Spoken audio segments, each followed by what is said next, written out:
ruptura prematura de membranas, ¿no? Es un tema amplio que vamos a dar todas las pautas generales para que ustedes continúen con los estudios de investigación, etcétera, etcétera, pero lo básico hoy día vamos a tratarlo. Perfecto.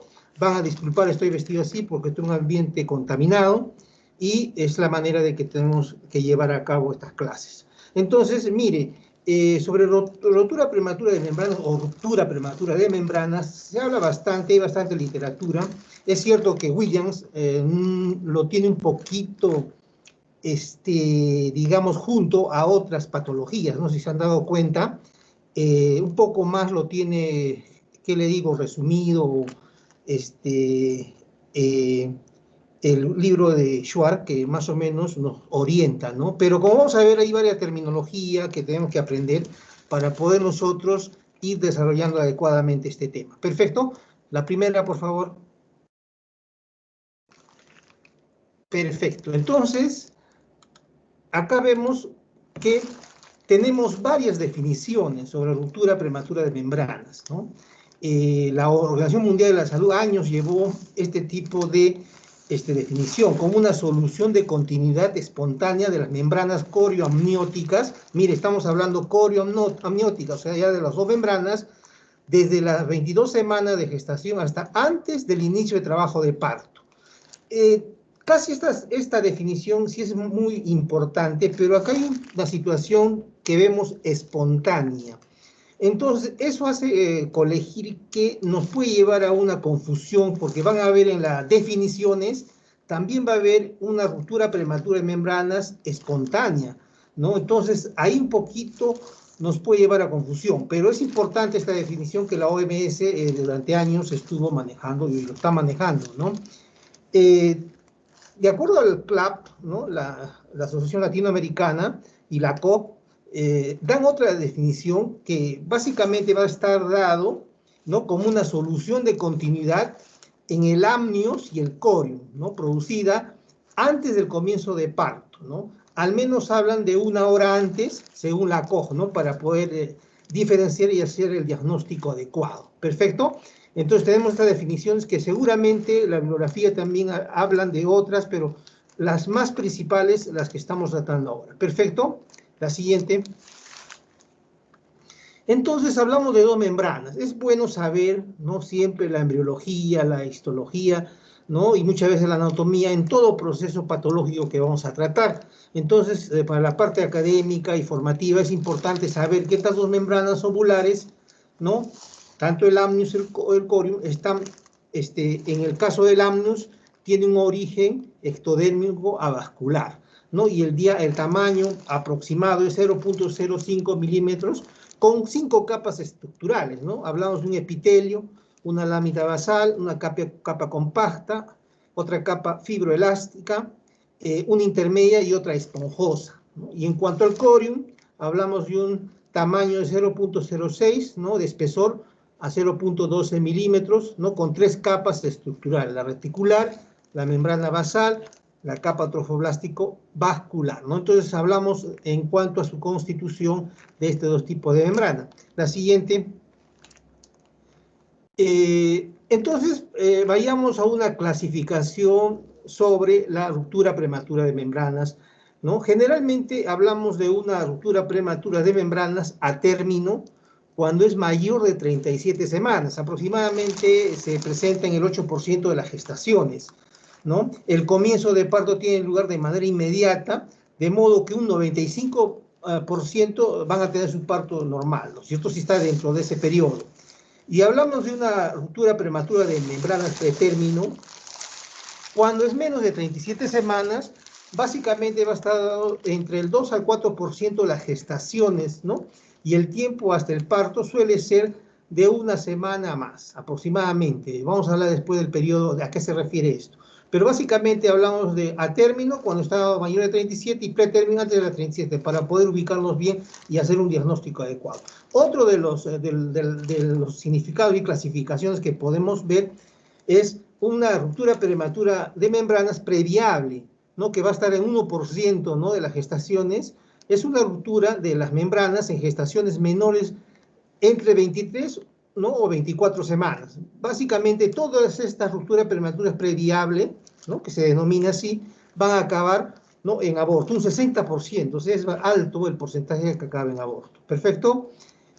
También tenemos en la literatura dos tipos de terminología que agregamos acá. Algunos mencionan ruptura prematura de membrana lejos de término, se refiere a las gestaciones entre 24 y 32 semanas, y también la ruptura prematura de membrana cerca de término, ¿no? A las rupturas en gestaciones de 33 a 36 semanas, ¿no? Entonces son terminologías que se maneja bastante en esta patología. La siguiente, por favor. Entonces, continuamos con la clasificación que van a estar dados para esta patología según la ubicación, ¿no? Porque van a encontrarse en la práctica muchas veces que no vamos, como vamos a ver en el diagnóstico, vamos a revisar a la paciente y muchas veces no vamos a encontrar una emisión de líquido, que como es lo más característico. Entonces, muchas veces esta ruptura es alta, ¿no? La membrana, ¿no? Y la pérdida de líquido amniótico va a estar por encima del OSI. Ustedes saben anatomía muy bien del cuello uterino que tenemos un OSI y un OSE, ¿no es cierto? Un orificio cervical interno y el externo. En este caso están hablando por encima del OSI, ¿no? Y por lo tanto va a ser bien difícil el poder, en el diagnóstico cotidiano, poder encontrar esa emisión, ¿no? De líquido inmediatamente. Muchas veces va a estar oculto, ¿no? Por esta ubicación. Y la baja, ¿no? Si sucede justo en la luz del mismo, que prácticamente se va a observar la salida del líquido. También hablan según de la estructura, ¿no?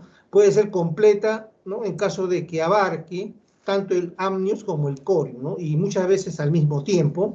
Y también en caso de que no se va a dar así. ¿Perfecto? Entonces son estos dos tipos más de clasificaciones que podemos agregar a las que ya tenemos. La siguiente, por favor.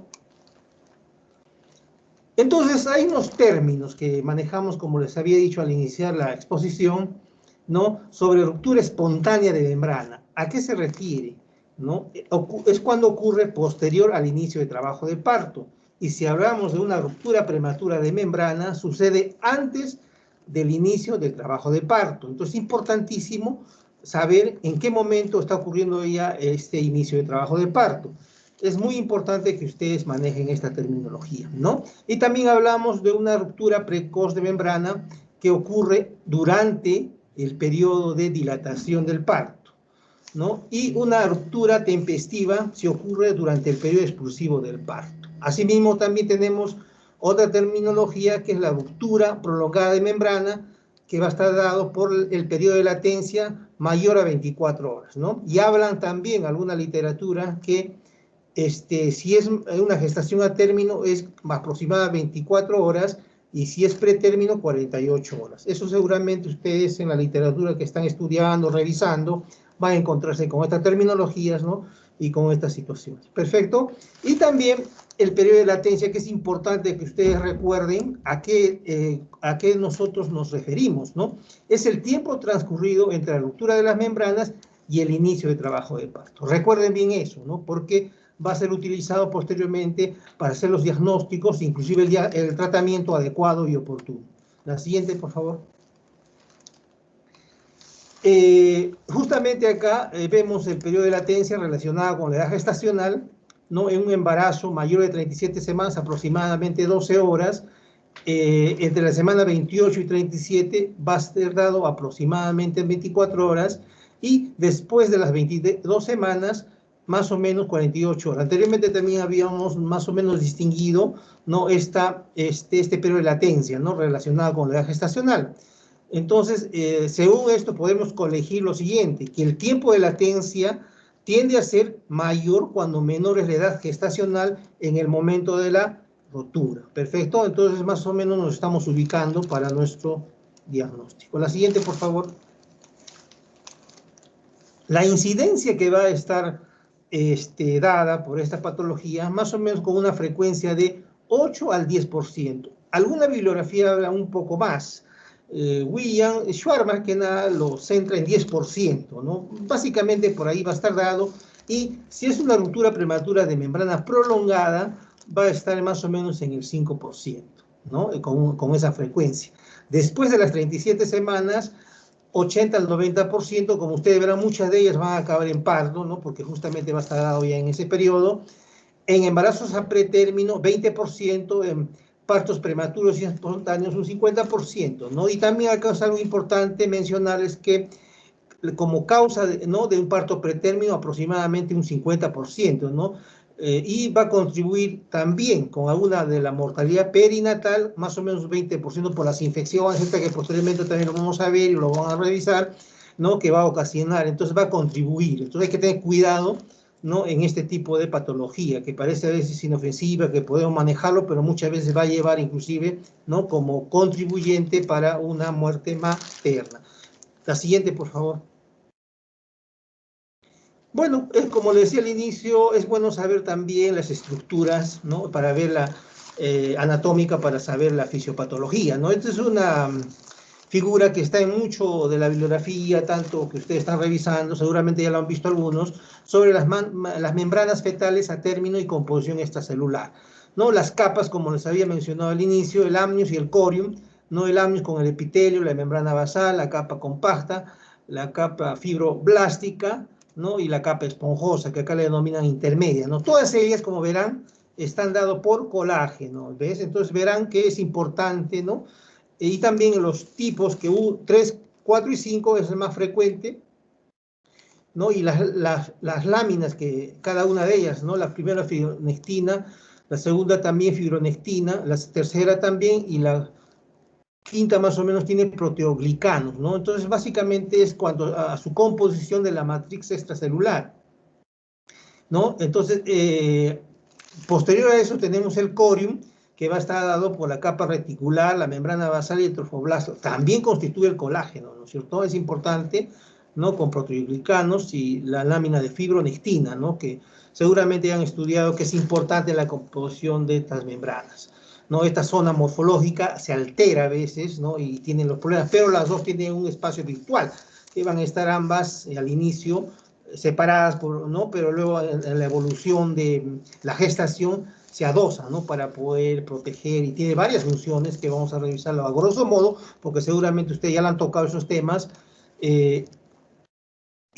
va a ayudar a la defensa del bebé, ¿no? Entonces, el corium es más grueso, pero su rol es menor frente a resistencia a las tracciones de las membranas fetales. Eso tenemos que tener en consideración. Ojo, el corium es la más gruesa, pero no es tan resistente, ¿no? A las tracciones, a las situaciones que se deben enfrentar mecánicamente a ambas membranas. Perfecto, la siguiente. Entonces, vayamos observando ya la etopatogenia, ¿no? Entonces, vemos que las membranas ovulares, como habíamos mencionado, tienen varias funciones, ¿no? Pero la más importante es aislar el compartimiento fetal y amniótico de factores externos, ¿no? Fundamentalmente hablan de infecciones, ¿no? Infecciones, ¿no? Que son frecuentes en la gestación y que pueden hacer daño a esta membrana y poder causar, ¿no? la ruptura, la solución de continuidad y poder generar los problemas posteriores que son bastante delicados, ¿no? Y es importante esto. Y hay una ruptura fisiológica de la membrana que ocurre generalmente al final del parto, muchas veces ya en la parte del expulsivo, ¿no? Que ya es normal, eso sí se va a estar dado por las tracciones y por las contracciones del útero, ya es prácticamente fisiológico, ¿no? Para poder luego eliminar el líquido y aumenta las contracciones y los bebés suelen inmediatamente salir del vientre materno, ¿no? Pero nosotros estamos hablando acá de una ruptura prematura antes de todo ello, ¿no? Para poder catalogar y diagnosticar estos casos. La siguiente, por favor. Entonces, hay mecanismos, ¿no? ¿Cómo se va a romper esta membrana, ¿no? Entonces, uno de los mecanismos que mencionan casi la mayoría de bibliografía revisada, ¿no? Es en cuanto a la alteración de la estructura de las membranas cervicales, ¿no? Alteración de la estructura de las membranas cervicales, ¿no? Entonces, antes que se produzcan los cambios, ¿no? En la madurez, posición y dilatación del cuello uterino, ¿no? Entonces va a existir al examen en las membranas unas alteraciones degenerativas, ¿no? Que van a ocasionar que se debilite estas membranas, ¿no? En el epitelio de las células cuboideas va a haber una necrosis, ¿no? Y las capas restantes que se fusionan con el tejido reticular, ¿no? Y va a desaparecer todos esos núcleos celulares, ¿no? Y va a ocasionar una ruptura a ese nivel, ¿no? Frecuentemente de 30 a 34 semanas se va a dar este mecanismo, ¿no? Número 1, con alteración de la estructura de la membrana cervical, ¿ya? Entonces es importante recordar este primer mecanismo, ¿no? En la parte derecha tenemos también nuevamente una estructura de membranas para poder tipificarlas, un poco el amnios y el corium, para poder ubicarnos bien de lo que estamos hablando. Perfecto, entonces hay una alteración degenerativa, ¿no? Especialmente en el epitelio de las células cuboideas, que se va a necrosar, ¿no? Y luego van a tener el problema de la solución de continuidad. La siguiente. El segundo mecanismo, ¿no? Es por deformación y estiramiento a nivel del orificio cervical. Nos vemos en la figura en la parte inferior, ¿no? Que cómo es esta, hay una parte que se abomba un poco, ¿no? Y eso luego al estirarse, al dilatarse, puede ocasionar por estiramientos, ¿no? Un rompimiento, ¿no? Va a ocurrir después de cambios funcionales del segmento cervix acompañados por contracciones uterinas. Ante la mínima dilatación del cervix, las membranas comienzan a deformarse según la ley de Laplace, van a hacer fuerza el continente al contenido, y el continente no va a poder estirarse más, y muchas veces por dificultades, ¿no? En cuanto a esa laxitud, ¿no?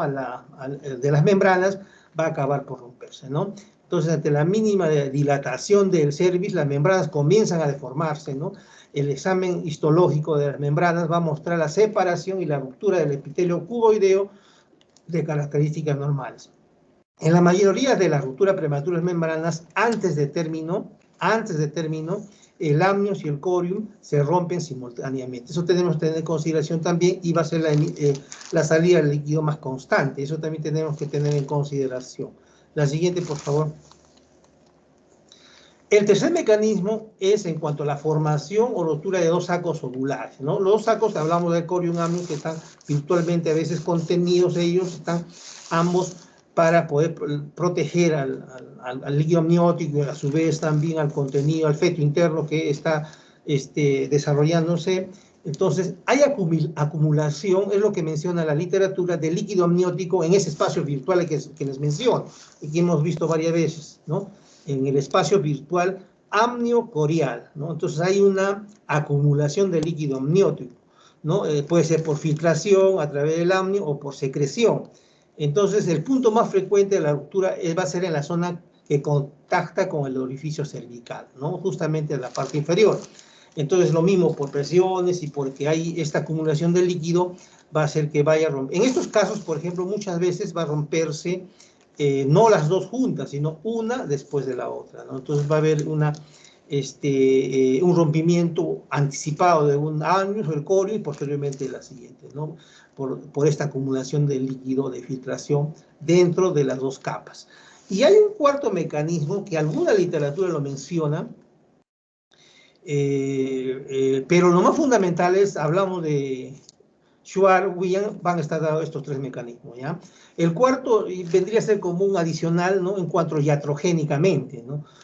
Se puede llegar a una ruptura prematura de membranas, también en casos de cerclaje, al hacer una amniocentesis, al hacer un tacto vaginal. Por eso muchas veces no es constante. Los tactos vaginales tenemos que hacer con mucho cuidado, mucha delicadeza y en el momento oportuno, adecuado, ¿no? Y también en la atención del parto algunas veces manejan la maniobra de Hamilton. Se han estudiado, esa maniobra es para separar, ¿no? Justamente estas dos, el corium y el amnios, estas dos membranas, ¿no? Del cuello uterino, ¿no? Ampliar para que el parto avance más rápido, ¿no? Entonces esto hace que genere prostaglandinas y toda la cascada que ocurre para que haya más dilatación, contracción y avance del parto, pero muchas veces ocurre, ¿no? Estas maniobras más bien daño de esa zona, y puede ocurrir un rompimiento de estas dos capas. Esto es importante tener conocimiento también eso. La siguiente. Bueno, como hacemos un recuento de lo que hemos hablado sobre el mecanismo de ruptura espontánea de membranas ovulares, debemos saber que al inicio habíamos visto, ¿no? Como alteración, ¿no? Número 1, como alteración de la estructura de la membrana, ¿verdad? Eso lo hemos repasado. Y estas dos siguientes, tanto de la capa esponjosa adherida, ¿no? De deformación y por estiramiento del orificio, y la otra capa esponjosa laxa, ¿no? Son dos situaciones que el autor Schwartz, por ejemplo, ¿qué le digo? Los junta en el segundo mecanismo que habíamos estudiado anteriormente, ¿no? De ruptura prematura de membrana, ¿no? Entonces hablamos de la capa esponjosa herida, ¿no? Con deformación, estiramiento, ¿no? Esto va a estar más frecuente en pretérmino, ¿no? Y se rompe, según la literatura, cuando más o menos tiene una dilatación, una amplitud de 3 centímetros aproximadamente, va ya a romperse necesariamente, no va a resistir más, ¿no? Y en caso de la capa esponjosa laxa, ¿no? Es generalmente a término y se va a romper, ¿no? Frecuentemente el corio, ¿no? Porque está adherida a la decidua y luego el lamnio, ¿no? Entonces va a haber una diferenciación. O sea, en este caso se va a romper una después de la otra, ¿no? Y la doble saco ovular que habíamos visto que pueden romperse ambos y pueden generar también este mecanismo. Entonces los mecanismos anteriores 1, 2 y 3 son importantes, que básicamente acá va a estar diagramado, y el último cuarto que hemos visto como un adicional para que nosotros tengamos conocimiento, ¿no? Que puede haber también ese tipo de ruptura prematura de membrana. La siguiente.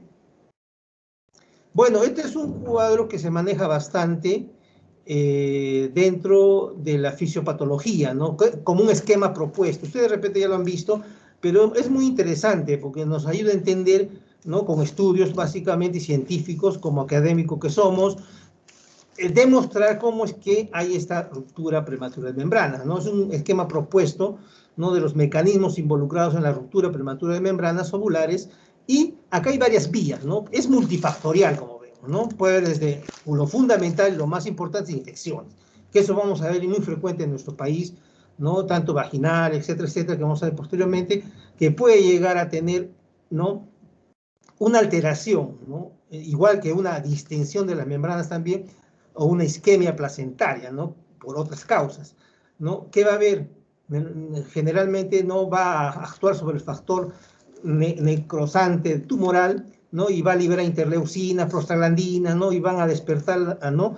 A las metaloproteínas, las mismas, que va a haber una degradación del colágeno de la membrana fetal, ¿no? Hablamos del colágeno, vemos que es importante en la membrana, sí, que va a haber la ruptura prematura de membranas. Y por otra vía, pues, a través de la liberación de citocromo, y despierta la cascada, ¿no? Hasta llegando hasta la apoptosis, que ustedes saben que es una muerte celular programada, que va a llegar a una ruptura prematura de membranas. El tabaco, como vemos en la parte superior izquierda, también es importante, porque vamos a ver como un factor también que ocasiona, etiológico, ¿no? De la RPM, ¿no? Que va a ser por la quimiotaxis de los leucocitos, liberación de colagenasas, radicales libres, peroxidación, lípidos y daño, ¿no? En el ADN, que va a llegar a una RPM, ¿no? Sustancias como la prolactina también pudiera ser como un incremento de sodio, cloro y la osmolaridad en el líquido amniótico, pudiera cosa, igual que la paratormona, ¿no? Entonces es un esquema importante, ¿no? Y que vemos en el medio también la hemorragia, ¿no? Que vamos a tratar como un factor que puede alterar y generar todo este proceso. Entonces, un cuadro importante que hay que tener en cuenta para poder nosotros explicar la parte fisiopatológica, ¿no? De la ruptura prematura de membrana. La siguiente, por favor. Entonces entramos hablando de factores de riesgo, ¿no? Como habíamos dicho, el tabaquismo importantísimo, ¿no? Que puede ocasionar, ¿no? Estas situaciones patológicas, la nutrición inadecuada, desde luego, la actividad sexual. Es bien complicado, ¿no? Porque muchas veces hay la literatura habla, como hemos visto, inclusive que en una determinada, tanto por el mecanismo mismo del acto sexual, ¿no? O como que también las sustancias, ¿no? Que tiene el semen, mencionan que hay unas sustancias lesivas, ¿no? Para la membrana, ¿no? Como proteasas, ¿no? Que va a degenerar. Hablan de eso, ¿no? Pero pienso yo que habría que valorarlo más, pero desde luego que si vamos a tener una actividad, se recomendar hasta qué mes, ¿no? Ahí viene la importancia, ¿no? Porque le van a preguntar a ustedes, ¿no? Y hasta cuánto puedo tener relaciones sexuales, etcétera, etcétera. Entonces es importante para la orientación también, ¿ya? Limitar especialmente cuando esté en el último trimestre necesariamente, ¿no? Para no tener complicaciones, porque genera, ¿no? Problemas en la actividad sexual. Entonces está mencionado también como un factor de riesgo. Las metrorragias, hablamos de las hemorragias anteparto, especialmente durante el segundo y tercer trimestre, también es importante, ¿no? Que pueden generar, ¿no? Esta cascada y puede llevar a RPM. Y desde luego, el incremento de la presión intrauterina, ¿no? Que puede darse por malformaciones, fundamentalmente del útero puede ser, o también del feto, ¿no? Entonces, pueden ser factores importantes que puedan ocasionar la RPM.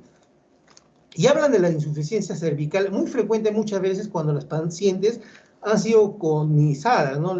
Se les realiza una conización cuando detectan NIH1, más que todo NIH1 y 2, frecuentemente, para limitar y no progrese un cáncer, ¿no? Hacia cáncer in situ y cáncer, ¿no? De cuello uterino. Entonces también a veces suelen dejar ese cuello uterino insuficiente. Entonces va a tener problemas porque hemos visto hasta qué centímetros se dilata y dilata más, entonces puede acondicionar o debilitar esa zona y no tener ser buen continente, ¿no? Para lo que podemos estar nosotros buscando, ¿verdad? Y más aún los factores traumáticos, ¿no? Ya de más está decirlo, ya hemos hablado, ¿no? De la parte iatrogenia, la amnioscopía, ¿no? Al poder hacer las maniobras, podemos ocasionar también estas situaciones, ¿no? Entonces es importantísimo estos factores de riesgo tener en consideración. La siguiente, por favor. Y seguimos con los factores de riesgo. En el cuello uterino, acá vamos a la condensación, estamos mencionándolo, ya hablamos. También infecciones genitales, ¿no? El uroplasma, micoplasma, etcétera, etcétera, pueden generar. Por eso siempre es bueno tratar a las pacientes de las infecciones que puedan tener, ¿no? De la vulvovaginitis, etcétera, que pueden estar ocasionando, ¿no? Problemas a nivel de cuello uterino y a nivel de las membranas, especialmente cuando están en gestación. E inclusive las infecciones urinarias, hay que tener mucho cuidado, que es muy frecuente, entonces hay que evitar todo este tipo de infecciones para mantener a la paciente libre, ¿no? De estos procesos infecciosos y no generar posteriores problemas, ¿no? Y también hablan de un metabolismo del colágeno, perfecto, para que si está deficiente, como hemos visto, las capas están básicamente, ¿no? Constituidas por, ya ustedes han leído, entonces si es que hay debilidad, ¿no? En cuanto a al colágeno en esas zonas, vamos a tener problemas. La siguiente, por favor. Y dentro de otras patologías también mencionan ya un poco alejado, pero que ocasionan, ¿no? La preeclampsia, la eclampsia, ¿no? Y enfermedades pulmonares inclusive, ¿no? Que pueden afectar directo o indirectamente y generar este problema, ¿no? En cuanto a la solución de continuidad en las membranas. La siguiente, por favor. Bueno, entramos al diagnóstico ya de la patología que estamos tratando el día de hoy y lo importante, siempre, ¿no? En toda enfermedad que nosotros vamos a tratar o vamos a averiguar o vamos a tratar de hacer un diagnóstico es la anamnesis, preguntar, ¿no? ¿Qué hubo eliminación, desde cuándo, a qué hora, qué características tiene? Es importantísimo, ¿no? Especialmente el olor, ¿no? Porque tiene un olor característico, ¿no? Olor a cloro, algunos dicen a semen, o también es un olor a lejía, también le mencionan. Entonces es importante ver si ha tenido líquido y a qué horas ha perdido, porque muchas veces las señoras se van a confundir, porque hay secreciones también que van a presentar en regular cantidad y ellas van a ver inclusive emisión de orina, ¿no? Y van a pensar que ya es una ruptura, ¿no? Entonces hay que ser prolijo en el diagnóstico y aprender todo lo que estamos viendo para poder tratar a esta paciente, ¿verdad? Entonces, ¿qué más podemos hacer? Una exploración obstétrica, ¿no? Ver, verificar y los exámenes complementarios. Perfecto. La siguiente, por favor. Hay uno para que ha venido con resultados de laboratorio para que verifique cómo se trata. Ahorita, sí. Entonces hablamos sobre el diagnóstico, ¿no? ¿Qué más tenemos que ver? La historia clínica, ¿no? Como habíamos hablado sobre la pérdida, ¿no? La anamnesis, y en la anamnesis tenemos que ver la pérdida si fue súbita, abundante, incontenible, transparente, ¿no? Y el olor que hemos hablado, ¿no? Y a qué nivel está y hasta dónde ha manchado, ¿no? Muchas veces no va a ser tan claro, ¿no? Va a ser más, entonces tenemos necesariamente que evaluar, ¿no? Y lo que recomiendan es no realizar el tacto vaginal, ¿no? Eso es lo que recomiendan. En todo caso, valorar si es adecuado o no, o si estamos en un establecimiento que nos puede brindar el apoyo logístico inmediatamente, ¿no? Porque si nosotros hacemos un tacto, uno, que podemos infectar más, y dos, que puede romperse más o generar ya un parto, y si no tenemos todo el apoyo, la logística para atender, entonces nos vamos a meter un problema grave y vamos a tener dificultades con esa atención. Entonces es importante el tacto, diferirlo y tener y saber en un momento adecuado para poderlo realizar, ¿no? Perfecto. La siguiente. Seguimos con el diagnóstico. El examen siempre empezar por los exámenes previos externos, ver la parte, el monte de Venus, toda la parte genital para ver si es que hay restos, ¿no?, de líquido.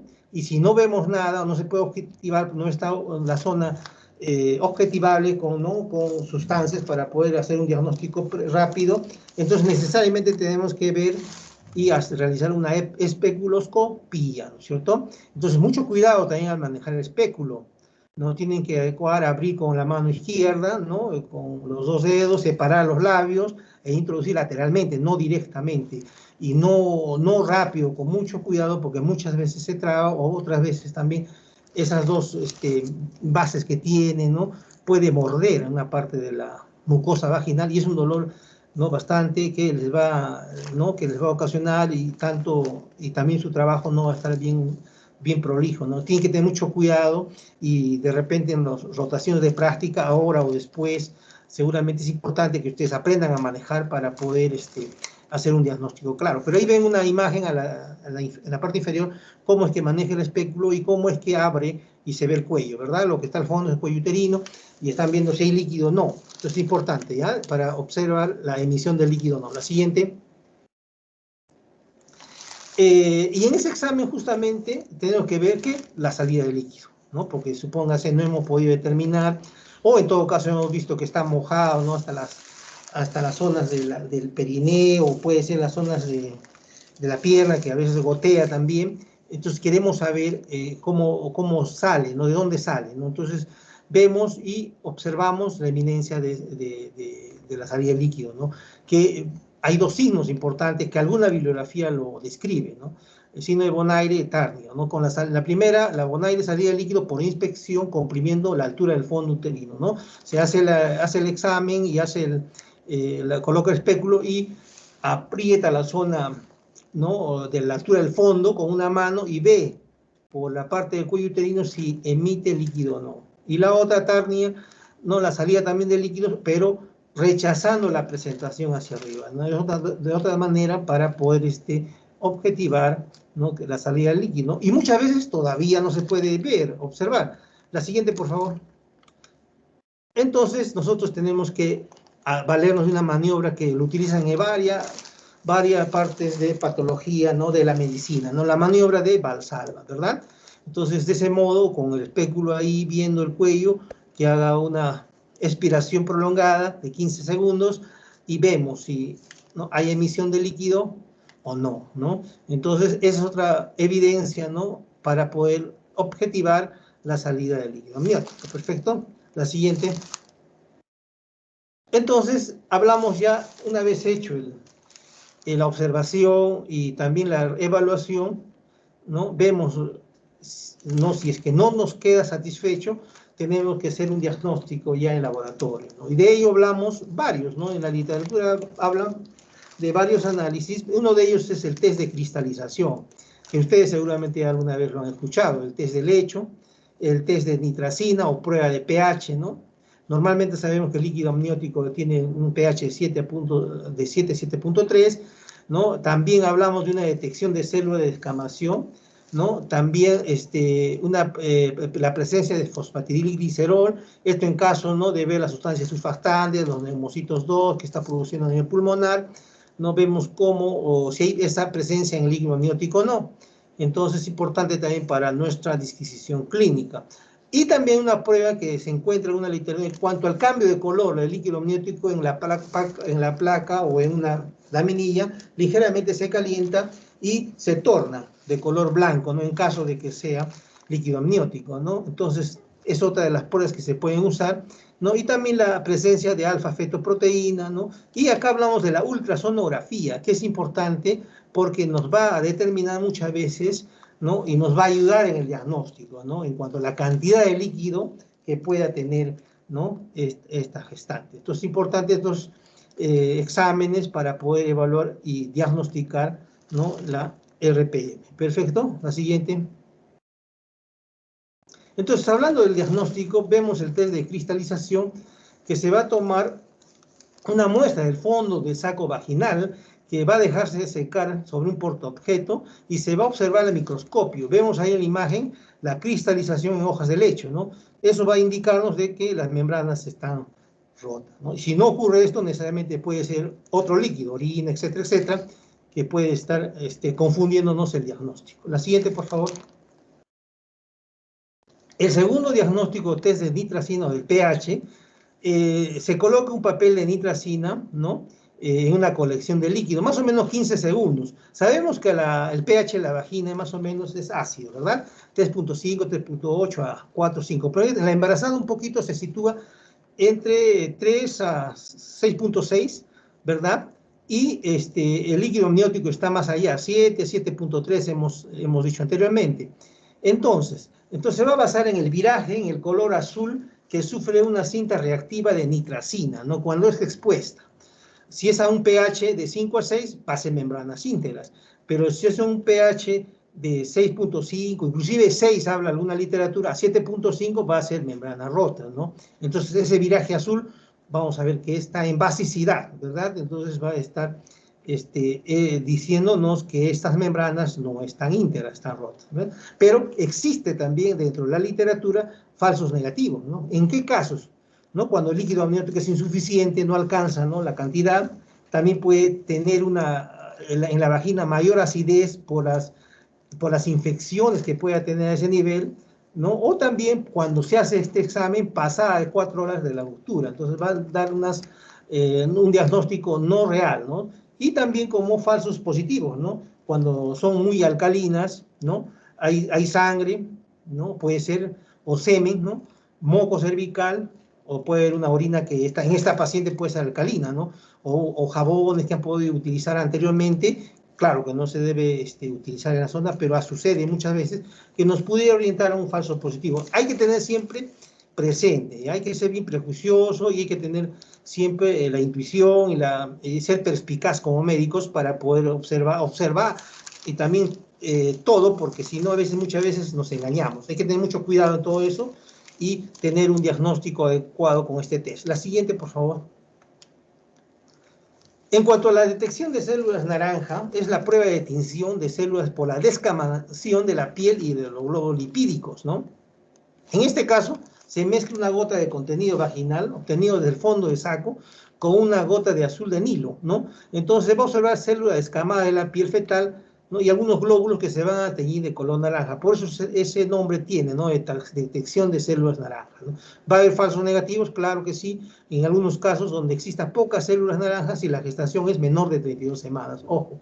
Y falsos positivos si la contaminación con lípidos de la glándula sebáceas que va a aparentarnos que son globos lipídicos y no, van a ser glándulas sebáceas. Entonces va a tener una contaminación y va a generarnos un falso positivo que nosotros con la anamnesis y con los otros análisis y con el examen que estamos haciendo, hacemos una unidad clínica y podemos hacer un diagnóstico adecuado. ¿Perfecto? Nos sirve todo. ¿Perfecto? Adelante. La siguiente. Y la parte en cuanto a la ultrasonografía, que les había hablado, que es importante, es sobre básicamente el volumen del líquido amniótico reducido. Frecuentemente se está tomando ecografías a las pacientes en gestación y en todos los centros tienen ecógrafos para poder valorar, ¿no? Entonces nosotros valoramos el índice de líquido amniótico, ¿no? Según Phelan va a estar dado en casos de ruptura prematura de membrana, lo que tenemos que buscar, como vemos en la imagen inferior, y la superior también, ¿no? En la imagen ecográfica, podemos ver poco líquido amniótico, ¿no? Poco líquido amniótico. Esta zona, y acá por ejemplo ya prácticamente va a estar, ¿no? Chocando con los músculos y no va a tener mucho contenido de líquido amniótico. Entonces, eso nosotros tenemos que valorar para decidir y saber, y con esta técnica de Phelan o de índice de líquido amniótico, saber en qué condiciones está, ¿no? Según la literatura y el índice de líquido amniótico, menos de 5, ¿no? Menos de 5 es oligoamnios. Esto es importante el oligoamnio y prestar atención cuando nos emita un diagnóstico en ese sentido, ¿no? de ecográfico, y nosotros debemos pensar también en esto, ¿no? Que puede estar pasando algo, ¿no? Entonces, o también para el seguimiento nos puede servir, ¿no? Como cuánto está disminuyendo ese líquido amniótico para poder intervenir. Entonces, menos de 5 es importante saber, ¿no? Y ver y valorar este caso. Ya es importante el diagnóstico ecográfico. La siguiente. Bueno, acá quedan unas otras evaluaciones laboratoriales de diagnóstico que nos pueden ayudar, pero como les voy a decir, muchas de ellas no se realizan, ¿no? Pero sí sirven para la parte académica que tenemos como estudiantes de medicina y profesionales, ¿no?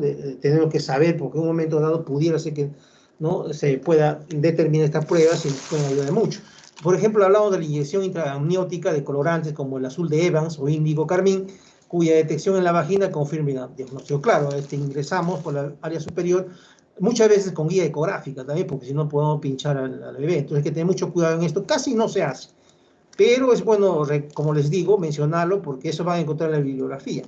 O de repente se va a ir mejorando, ¿no? Entonces es importante tener conocimiento. Como que también la creatinina en flujo vaginal, ¿no? La detección de creatinina en fluido vaginal mayor de 0.1 miligramos por decilitro, ¿no? Eso también se puede detectar y saber si realmente hay una situación de solución de continuidad. La siguiente. Y otras dos más que tenemos, detección de proteína de la microglobulina alfa-1 placentaria, que también a una bibliografía lo refiere, y las concentraciones de beta-HCG en fluidos vaginales superiores a 17.10 mil unidades internacionales por mililitro. Bueno, va a ser de acuerdo a los autores, ¿no? Que mencionan que están siempre en investigación constante, ¿no? Dan este tipo, ¿no? De diagnósticos también. Perfecto, es bueno para recordar. La siguiente. Bueno, entramos ahora ya al diagnóstico diferencial, ¿no? De esta patología. Entonces, podemos primeramente hacer el diagnóstico diferencial con una leucorrea, ¿no? Con una rotura de una bolsa amniocorial, o una hidrorrea decidual, fisura de membrana, eliminación del tapón mucoso, ¿no? Pueden confundirnos, o también con una incontinencia urinaria, ¿no? Entonces, son dentro del diagnóstico diferencial, va a incluir todas estas situaciones que estamos viendo. Perfecto, la siguiente. Entonces, hablamos de la leucorrea como diagnóstico diferencial, ¿no? Que ustedes saben que la leucorrea es un flujo vaginal blanquecino amarillento que indica infección, ¿no? A nivel vaginal o a nivel uterino. Más o menos las imágenes son bastante elocuentes y descriptivas, ¿no? Lo que podemos encontrar, y nos pudiera la paciente mencionar, bueno, tengo una eliminación, si hay líquido, entonces vamos al examen y encontramos esto, ¿no? Entonces, básicamente nosotros, y de repente su ecografía o algún análisis más que nos puedan hacer salir de dudas, y ya podemos básicamente decir que no es esto, sino una simple leucorrea, ¿no? Entonces, nos ayuda bastante el hecho de observar y el hecho también de hacer ayudarnos con algún otro elemento, o puede ser laboratorial o puede ser la anamnesis inclusive, ¿no? Simplemente, ¿no? Porque de repente le dicen, no he sentido ningún líquido, pero sí tengo esa presencia de una secreción blanquecina, con olor, sin olor, o qué características, y nos ayuda mucho. Perfecto, importante. La siguiente. Incontinencia urinaria, muchas veces, y es frecuente esto sí, ¿no? En la consulta llegan y mencionan, sí, me ha salido bastante líquido, pero muchas veces tienen incontinencia urinaria, ¿no? Han eliminado, se le hace el análisis y se le hace la evaluación y se le hace la especuloscopía, y observamos que no hay evidencia o salida de líquido, ¿no? Y se le deja en observación unas horas y básicamente no encontramos nada, ¿no? Entonces muchas veces solamente es, ¿no? Una incontinencia urinaria, que hay una emisión de líquido, ¿no? Se produce en la segunda mitad frecuentemente del embarazo, el inicio brusco de aspecto transparente o cristalino, pero como ven acá en la imagen izquierda hay una parte fundamental, ¿no? Como ven ahí, el feto está dentro del útero, pero ven en la parte izquierda inferior que está encima de la vejiga, ¿no? Y cuando es pequeño no hay mucho problema, pero cuando va desarrollándose, el peso también va a caer sobre la vejiga, entonces no va a ser muy continente, entonces frecuentemente va a ocasionar salidas, emisiones, y aparte de la parte neurológica, como tiene descrito en la parte izquierda, también va a ocasionar a veces molestias, ¿no?, de este tipo, ¿no?, a partir de la segunda mitad del embarazo, ¿ya? Entonces hay que tener en consideración como un diagnóstico diferencial que nos puede ayudar para saber en qué situación estamos. La siguiente, por favor. Eliminación del tapón mucoso se produce durante el tercer trimestre de inicio progresivo de aspecto mucoso con o sin sangre, ¿no? Está asociada a la actividad uterina prodrómica. Bueno, pero en este caso ya la paciente va con dolores, con otra situación. Casi en estos casos se suele confundir, pero ya básicamente va a estar dado con dolores, que va a estar internado o vamos a estar con una atención más precisa, ¿no? Pero se suele dar ese diagnóstico a veces, ¿no?, que la paciente menciona, ¿no?, que está eliminando líquido. La siguiente.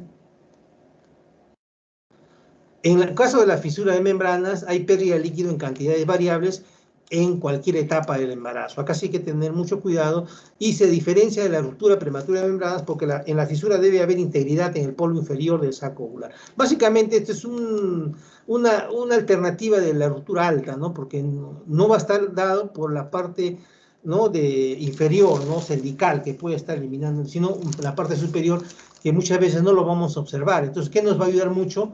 La ecografía, ¿no?, que nos va a ir describiendo que hay pérdida de líquido, ¿no?, que va cada vez está menos o algo está pasando ahí, ¿no? Es importante también hacer seguimiento ecográfico en estos casos. La siguiente.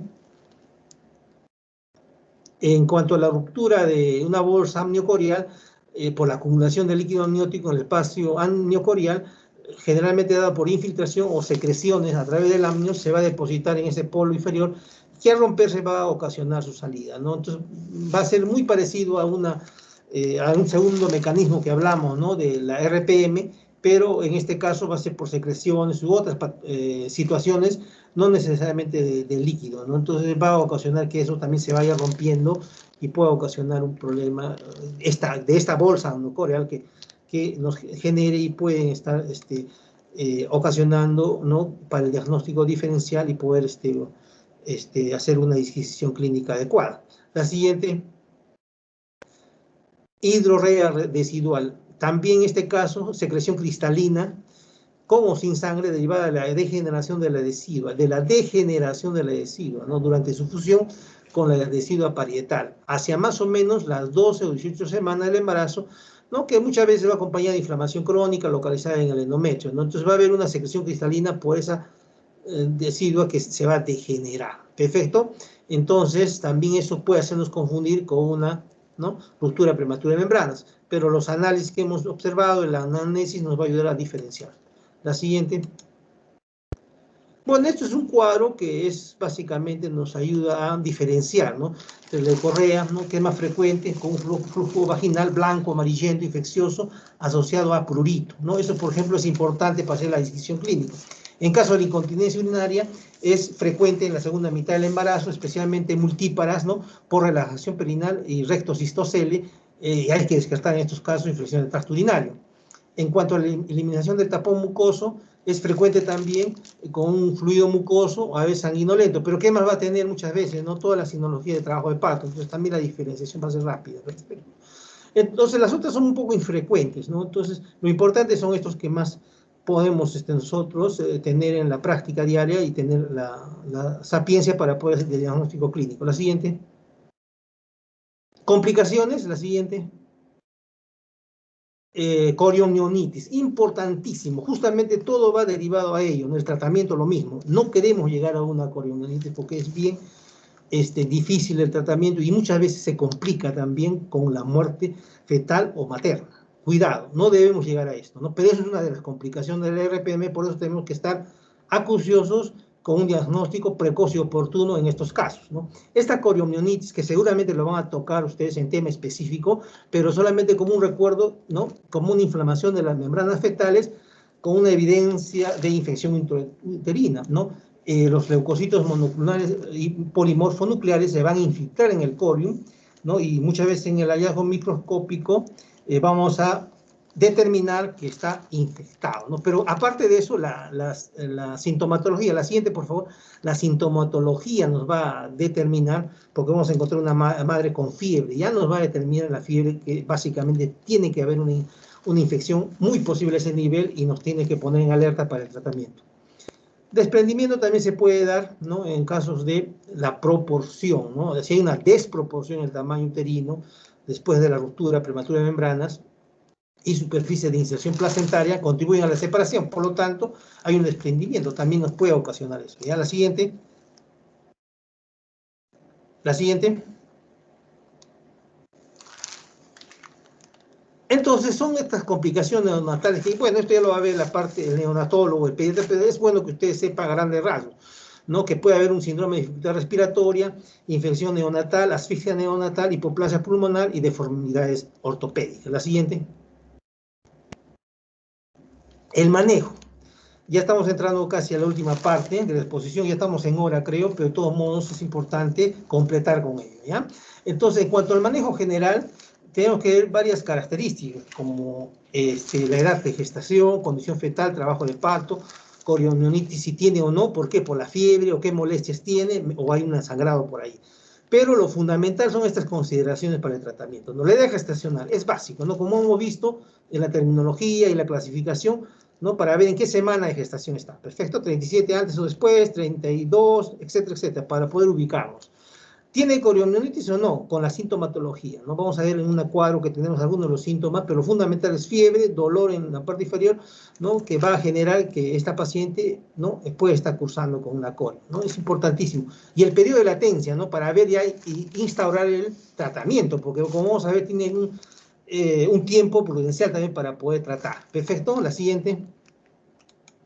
Entonces, el manejo general, hospitalización, importante hidratación porque está perdiendo líquidos, reposo absoluto en el decúbito lateral izquierdo para que pueda dar oxigenación al feto, apósitos estériles. Eso recomienda siempre para ver y contabilizar la cantidad de líquido también que pierde, ¿no? Esto va a dar en los genitales, evitar los tractos vaginales, solamente en casos muy, muy explícitos no se puede realizar. Control de signos vitales cada 6 horas, se puede realizar también, se debe realizar hemograma, hemoglobina como de control de alguna bibliografía de 2 a 24 horas. De cada 6 horas sería excelente, ¿no? Muestra vaginal para cultivo, ¿no? Y antibiótico-terapia 6 horas después de la ruptura prematura de membranas. Recuerden eso siempre, ¿ya? Tienen que dar necesariamente antibióticos. Entonces la anamnesis acá nos tiene que ayudar mucho. ¿En qué momento lo perdió? ¿Qué momento las características tuvo? Para no podernos equivocar y dar ya la instalación del tratamiento. Y es frecuente la evaluación ecográfica para hacer seguimiento. La siguiente. Entonces, en el manejo lo primero que tenemos que ver y descartar es la coriomionitis, ¿ya? Importantísimo, ¿no? Tenemos que tener cuidado. Si hay fiebre, como le decía, taquicardia materna, salida de líquido oscuro maloliente, bueno, en este caso ya que hayan pasado mucho tiempo, ¿no? Pero al inicio solamente fiebre, taquicardia, ya les puede estar haciendo una sospecha, ¿no? Sensibilidad uterina, leucocitos, en los exámenes que siempre se les pide a la paciente, puede haber una leucocitosis, eritrosedimentación, la proteína C reactiva también alterada, ¿no? Entonces, nosotros ya ahí tenemos que sospechar, ¿no? O confirmar este diagnóstico e iniciar la antibiótico-terapia para este tipo de patología. ¿Perfecto? Sí, la siguiente. Entonces, lo que nosotros buscamos es, si esta paciente, como hemos dicho, está de acuerdo a lo que hemos visto, la edad gestacional está a término, inducir el trabajo de parto, ¿no? Inducción inmediata del trabajo de parto, y muchas veces se difiere porque alguna situación nos evita, pero normalmente se debe inducir ese parto, ¿ya? Si todas las condiciones adecuadas, inmediatamente. Si ya lo hay, esperar, aplazar, pero sí tiene que acabar ya en una finalización del parto. Perfecto, la siguiente. Si es pretérmino, en embarazo pretérmino, una vez que ingresa al hospital, no ve la edad gestacional importante, corroborar la ruptura prematura de membranas. Si es dentro de 34 o 37 semanas, una conducta activa, ¿no? Inducción de parto o cesárea, ¿no? Y si es menor de 34 semanas, expectante, ¿no? Pero si alcanza ya la madurez, ¿no? O tiene una coriomionitis, vemos, o hay una pérdida del bienestar fetal, debemos ir a la conducta activa, ¿no? Inducción de parto y la cesárea, ¿no? O la cesárea. Alguna bibliografía considera de 22 a 32 semanas, conducta expectante, vigilancia estrecha y esperar el tiempo útil necesario, ¿no? Estar observando, ver qué decisión tomar. La siguiente. Y en cuanto al tratamiento ya específico, si es una RPM en gestación mayor o igual a 34 semanas con o sin coriomionitis, ¿no? O peso 2800, ¿no? Algunos hablan hasta de 32 semanas, ¿no? Que puedan ser tratadas a este nivel. hospitalización, como le dije, manejo general, reposo del cúbito lateral izquierdo, hidratación importante y antibióticos profilácticos después de 6 horas, siempre como profiláctico. Ojo, si no tuviera coriomielitis, después de 6 horas necesariamente aplicar, ¿no? De la RPM, ¿no? Que va a reducir la morbilidad infecciosa materna, ¿no? Y como profiláctico, ampicilina, puede ser cefalosporina de primera generación, 1 o 2 gramos endovenoso cada 6 horas, pero si ya tiene coriomielitis, ya tenemos que ir a una cefalosporina de tercera generación, 2 gramos endovenoso cada 24 horas, y asociado a un aminoglucósido, podría ser una amicacina, 1 gramo endovenoso cada 24 horas. Y si que tenemos ya, estamos ya con, miren, con mayor de 34, 36, 37 semanas, termina la gestación de las 24 semanas, perdón, de las 24 horas. ¿Y qué debemos saber para esto? El test de Bicho, ¿verdad? Ustedes ya conocen el test de Bicho, valorarlo, si es igual a 7 o mayor, entonces inducción del trabajo de parto y atención de parto vaginal monitorizado. Si es menor, maduración cervical con 2 miliunidades de oxitocina por 10 horas y luego inducción de parto. Si la inducción no responde luego de 6 horas, considera como una inducción fallida o proceder a cesárea. En estos casos, ¿no? Porque normalmente cuando se hace una inducción, se espera 2 inducciones, ¿no? Para poder entrar a cesárea. En este caso, porque ya tiene una ruptura, ya tiene un problema de bienestar fetal, entonces ya tenemos que intervenir. Perfecto. La siguiente. Y si tiene entre 24 y 33 semanas, sin coriomielitis, también se tiene que hospitalizar, reposo en decúbito lateral izquierdo, restringir tractos vaginales, usar siempre apósito vaginal, control de signos vitales maternos cada 8 horas, pulso, temperatura, etc. Control obstétrico cada 6 horas aproximadamente, hidratación. Siempre traten de abrir vía en estos casos, ¿no? Porque se va a utilizar y no sabemos en qué va a quedar. Entonces, abrir vía, ABOCAS número 18, administrar cloruro de sodio 9 por 1000 e iniciar antibiótico terapia, ¿no? Importante, después de 6 horas la RPM, importante. Ampicilina o cefalosporina de primera generación, 1 gramo de venoso cada 6 horas. Algunos hablan de una eritromicina, ¿no? Y yo he visto en la literatura que tiene efectos, ¿no? Entonces, lo mejor no utilizar, simplemente, como vemos aquí abajo, unos esquemas utilizados, más clindagenta, que es lo más básico. Clinda 600 miligramos cada 6 horas, gentamicina 80 miligramos cada 8 horas, ¿no? Y resulta bastante adecuado, ¿no? Otros utilizan la cefalosporina, la penicilina, ¿no? O el cloranfenicol asociados, ¿no? Que se puede dar también en casos de que ustedes tienen manejo. O sea, acá dan libertad para el tratamiento, pero de acuerdo a los esquemas básicos que estamos viendo, ¿no? Para que ustedes no tengan dificultades en el tratamiento, ¿no? Y lo importante es determinar también la madurez mediante la amniocentesis o estudio del líquido amniótico, ¿no? Y ver cómo está ese pulmón. Si el pulmón está adecuado, ya también a veces es bueno ya sacar ese bebé porque nos puede complicar más. Perfecto. La siguiente. Este es un último cuadro que les tengo, que nos ayuda un poco para entender lo que estamos hablando, ¿no? Si hay infección ocular, entonces inmediatamente la inducción, si hay fracaso cesárea, si estamos en una edad gestacional de menores de 25 semanas, ¿no? Análisis o menor de 1 kilo, entonces hay que tener conducta acá expectante, ¿no? Hay que esperar de 26 a 34 semanas, ¿no? Que más o menos va a tener kilo a 2,5 kilos, hay que hacer estudios de madurez pulmonar, ¿no? Y ustedes saben a qué se refiere, ¿no? Antibióticos o esteroides, fundamentalmente, ¿no? Para controlar los antibióticos, la infección, y los esteroides para ver la madurez del pulmonar, ¿no? Entonces, muchas veces, ¿qué usamos? Dexametasona, ¿no es cierto? 12 miligramos divididos en 2 días, o betametasona también, que a veces suele utilizar dividido en 2 días para la madurez pulmonar y poderse intervenir ya este bebé o sacarlo, ¿no? Entonces, si todo está adecuado, hay una madurez pulmonar, ¿no? La interrupción del embarazo dentro de las 24 horas, ¿no? Y si hay condiciones favorables, ¿no? Inducir el parto también se debe inducir, o en todo caso, si hay fracaso, siempre pensar en la cesárea. Siempre todo ginecólogo, ginecobstetra tiene que estar pensando también en la cesárea, porque muchas veces no van a resultar como vemos en la literatura, ¿no? Va a haber complicaciones, entonces ya debemos estar preparándonos para poder intervenir. Perfecto. Si es mayor de 35 semanas, ¿no? 2,5 kilos, ya básicamente en estos casos ya están maduros, ¿no? Entonces, 35, 36, 37 semanas, entonces si todas las condiciones son favorables, hay una inducción de parto, si no falla, entonces la cesárea, ¿no? Importante este cuadrito para poder analizar en cuanto a nuestro manejo. Perfecto, la siguiente. Bueno, eso es todo lo que quería hablarles sobre la RPM. Nos hemos pasado 15 minutos, creo, pero de todos modos, muchas gracias a ustedes por la atención. Espero que sigan estudiando. Es muy interesante y muy bonito toda esta parte de la medicina para que ustedes van ampliando sus conocimientos y vayan siempre bastante premonidos al examen también, que seguramente ya se les viene. ¿Sí? Acá quedamos. Adelante. Doctor. Sí, acá quedamos. Sí, doctor, una pregunta nada más. Dígame. En las técnicas de diagnóstico para ruptura prematura de membranas, las más utilizadas serían en todo caso la prueba de nitracina, el test de cristalización y una ecografía, porque hay varias. Sí, de ellas la ecografía le va a subir en la parte práctica, porque inclusive el test de lecho, alguna vez seguro quise hacer, pero no hay tiempo. Se te vienen los pacientes, quieres hacer, entonces lo más lógico tiene que tener bastante, por eso estudien bien y practiquen bien, porque muchas veces la práctica ya le debe hacer a ojo clínico, van a tener ojo clínico que rápido lo van a manejar. Pueden hacer muchos de ellos, por eso les hemos descrito como parte académica. Pero en la práctica la ecografía le va a determinar, o el buen análisis con el espéculo, al abrir van a ver la maniobra y inmediatamente ustedes van a descartar, ¿no? Y el olor también, o sea, la clínica les va a ayudar mucho, ¿ya? De ellos pueden utilizar la ecografía, el test de lecho sí pueden usarlo, pero como les digo, es a veces un poco, no les va a dar tiempo muchas veces, ¿no?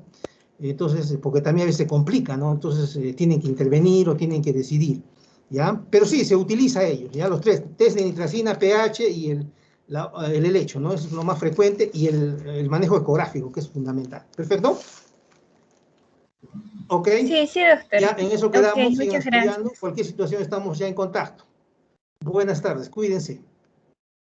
Gracias, doctor.